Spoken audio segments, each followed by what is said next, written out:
Lucas, em relação ao storytelling, né, que é uma coisa que acho que é bem importante, assim, um storytelling bem feito, bem contado, né, como que o storytelling de uma forma leve, de uma forma despojada, pode ser usado, né, para ensinar medicina, para ficar, né, aquela ideia que foi passada ali naquele storytelling que foi feito. Excelente, ó, então vamos pegar assim, os primórdios, tá? Primórdios da humanidade, cara. Como é que a gente passava informação pra frente? Através de histórias. Boa parte do que a gente tem de histórias clássicas, irmãos Grimm e tal, não sei o que lá, tentavam passar ali informações que eram importantes do ponto de vista de organização de sociedade, etc e tal. Então, quando você percebe que isso é uma forma muito eficaz de transmitir informação, porque ela vai através de gerações, e você assume que isso é um recurso que você pode usar, você pode trazer, por exemplo, na medicina. Então, um exemplo de storytelling na medicina, simples, tá? É quando você personifica um paciente, né, para poder trazer a doença para a realidade. Seja através de um caso clínico mesmo, discutido em cima do caso clínico, seja através de uma animação em cima de um caso clínico. Isso não é só para a parte, vamos dizer assim, do ensino aqui, igual a gente faz aqui na Medcel, que a gente tenta realmente trazer da forma mais lúdica, esse storytelling. Mas a gente vai até para grandes revistas aí, periódicos médicos. Poxa, o que é por exemplo, um Massachusetts General Hospital Rounds lá, que é a discussão de casos lá do New England Journal of Medicine? O que é aquilo? Se não, storytelling. Basicamente, os caras trazem um caso clínico, e dentro desse caso clínico, eles vão mandando ali, ó, uma conversa entre especialistas, cada um defendendo o seu lado e tal. Essa coisa do multilateral, da conversa, né? Pontos de vista diferentes, para depois chegar na conclusão, né? E os casos interativos, cara, isso é storytelling, isso é contar uma história, né? E dominar isso, os recursos que você precisa para fazer isso, cara, você potencializa a sua capacidade de ensinar grandemente. É muito mesmo. Então, eu acho que é muito disso. E não é só que a gente que está na contramão, não. É isso que eu estou falando. As grandes instituições já estão vendo isso há muito tempo. Sabe que quando tem discussão de caso clínico, né? Se você for para um serviço, né? Um serviço bem estruturado que tem discussão de caso clínico, é exatamente o que é feito, é storytelling, né? Então, 100%. assim, eles vão lá e discutem um caso, tem vários especialistas e não especialistas que acabam debatendo aquele caso clínico. Congresso é assim também, né? Com certeza. E aí, quando ele é passado, né, de uma forma que você vê, né, toda aquela linearidade do caso, e se a pessoa que está conduzindo, ela consegue falar de um jeito simples, de um jeito leve, eu acho que ajuda todo mundo a entender bem o caso e definitivamente progredir e chegar a uma solução, né? Vou trazer bem isso aí que você acabou de falar, cara. Pô, nossas aulas aqui no Medcel, como é que a gente faz o extensivo? Primeira coisa que a gente faz, a gente traz uma frase que puxa uma questão, um problema. E geralmente, para onde que ela vem? Ela vem para a história, uma história específica, né? Um caso específico. Acabei de gravar uma lá, né? O que você faria com um alcoolista, né? Que chega para você com nistagmo, confusão e ataxia de marcha. O que eu fiz aqui? Eu criei uma imagem na cabeça de quem tá do lado de lá. O cara viu aquela imagem. E nisso eu já tô ensinando o cara a associar aquilo à doença. A encefalopatia de Wernicke, por exemplo. Isso sem falar de encefalopatia de Wernicke.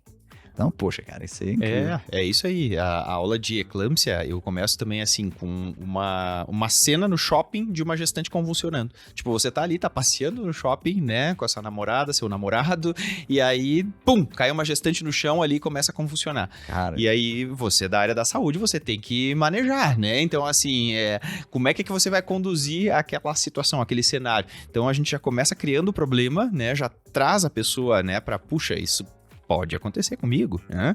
E aí, como é que você vai manejar? E aí, então, a gente já ensina, baseado nesse cenário da vida real, a gente ensina como que cai na prova, né? E já entra naqueles pormenores do DNA da prova. olha né? só, com isso aí que você falou, cara, com essa imagem você fez duas coisas. Primeiro, você chamou a atenção da pessoa, que a pessoa não consegue deixar de prestar atenção numa gestante convulsionando. Pô, você ganhou a atenção do cara. E segundo, você já deu a base da doença. O que o cara tem que saber daquela doença. Você já entregou ali as duas coisas com um recurso audiovisual, cara. Parece bobo? Mas isso aí faz toda a diferença. Total. E assim, o curso de casos clínicos que a gente faz, ele é assim também, né? A gente traz um caso clínico, um cenário clínico, inclusive é um cenário que a gente traz elementos da vida real mesmo, né? Claro. Então, assim, a paciente não veio, por exemplo, assim, deu um resultado alterado no exame, a paciente não veio, né? Por exemplo, a aula de NIC 3, né? A paciente tinha uma NIC 3, tinha que fazer um cone, e aí ela não veio, né? Aí ela apareceu 8 anos depois, já tinha uma doença invasora. E aí a paciente engravidou. Então, assim, a gente vai criando um problema em cima do outro para depois que aquele problemão tá criado, né? Aí a gente vai dissecando um por um aí dos problemas pra gente ir chegando às soluções. Então, esse é o objetivo, né? Realmente a gente transformar o problema depois numa coisa mais leve, mais palatável, baseado num bom storytelling, né? Isso aí, cara. Isso sim entrega informação. É o que a gente tenta fazer aqui sempre. E uma coisa que eu acho interessante, né, Lucas, é a gente contar coisas que aconteceram com a gente também. Eu acho que isso também enriquece, né? Porque às vezes a gente só focar 100% na aula, né?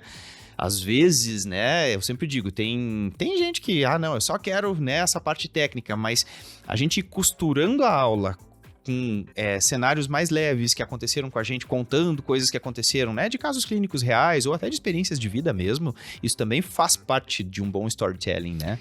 Isso traz a proximidade da realidade, né? Exato. Então traz aquela verossimilhança externa. Tipo, não é só no livro, cara. Aqui, ó, o que aconteceu comigo? Ó, olha esse caso aqui que eu tô trazendo. Olha o que aconteceu com fulano. Vocês viram o que aconteceu na TV? Cara, essas coisas marcam a gente. E tudo que marca você pode usar para ensinar. Exato. É isso aí. Um exemplo clássico que eu gosto muito de usar em aula é assim, uma vez eu fui para dar aula presencial na Bolívia, né? Certo, perfeito. E aí, em Cochabamba era a cidade. E aí, quando eu olhei assim, eu vi que eu comecei a falar e tal, eu vi que o pessoal começou a me fazer umas caras meio estranhas, assim, eu pensei, eita, né? A aula era vulvovaginite, que é um tema light, assim, né? Que é um tema que geralmente é facilmente compreensível. E eu vi que eles me olhavam meio esquisito, assim, sabe? Meio... Aí eu disse, vocês não estão entendendo a língua, é isso? Sim, claro que sim, sabe assim? Aí eles disseram que eles não estavam entendendo a língua, porque eu tava dando aula em português, eu não tava dando aula em espanhol, né? Claro. Só que como é muito parecido, a gente acha às vezes, né, que o pessoal tá entendendo, mas no fim não tava. E aí tinha um aluno brasileiro que muito gentilmente, ele se ofereceu pra ir traduzindo pro espanhol a minha aula ao mesmo tempo. Caramba. Então, ele pegou o microfone ali, assim, super gentil, e aí eu falava alguma coisa em português, que o meu espanhol cara, é de chorar, né? Eu vou ficar quieto também aqui. Não, meu espanhol é gelito no copito, assim. Assim, ó. Aí, cara, assim, ó, eu falava uma coisa e aí ele traduzia pro espanhol, né? Tá certo. Aí tem uma hora da aula que eu digo assim, gente, por que dá tanto desequilíbrio da microbiota vaginal, né? Por que existe tanta vulvovaginite? Porque se a gente for pegar do ponto de vista filosófico, né, biológico, né, todo reino animal, se a gente for pegar assim, as vaginas das outras espécies do reino animal, elas não têm tanta vulvovaginite, porque as vaginas humanas, elas acabam tendo sexo em momento que as outras não têm, né? Então, assim, durante a menstruação, quando tá grávida, na pós-menopausa. Por quê? Porque no restante do reino animal, a relação sexual é pra procriação, ponto final, né? Perfeito. E aí ele traduziu assim essa parte. Lo que pasa é que la vagina humana no descansa. Aí, ó, liberdade criativa, cara. O cara, ele foi lá, se antecipou. E eu te falo, cara, o que o povo vai lembrar? Do seu português ruim lá? Ou do espanhol dele? Cara, assim, ó. Ela dominou. Eu não consegui dar aula mais depois disso, assim, ó. Porque foi assim, ó. Acabou, foi a aula antes e depois disso. E aí, então, eles gravaram isso, sabe? Assim, ó. Pô, as vaginas que não descansam por isso, sabe? Assim, então... Acabou, cara. Então, cara, às vezes é uma coisa que a gente conta que aconteceu e que te ajuda a fixar aquele conceito, e olha, né? quão mais breve que for, né? Exato. Quando você usa algum recurso assim, né? Realmente você torna bem mais simples e pragmático uma coisa que poderia ser o cão chupando manga, né? Então, é isso aí. É sobre isso. Foi um bom exemplo. Foi estranho, mas foi muito bom, cara. Quais são as partes dessa conversa nossa aqui que vão permanecer por mais tempo com você? Bem, a gente já falou muito aqui de storytelling, da parte emocional e tal, mas tem outra parte, que é a parte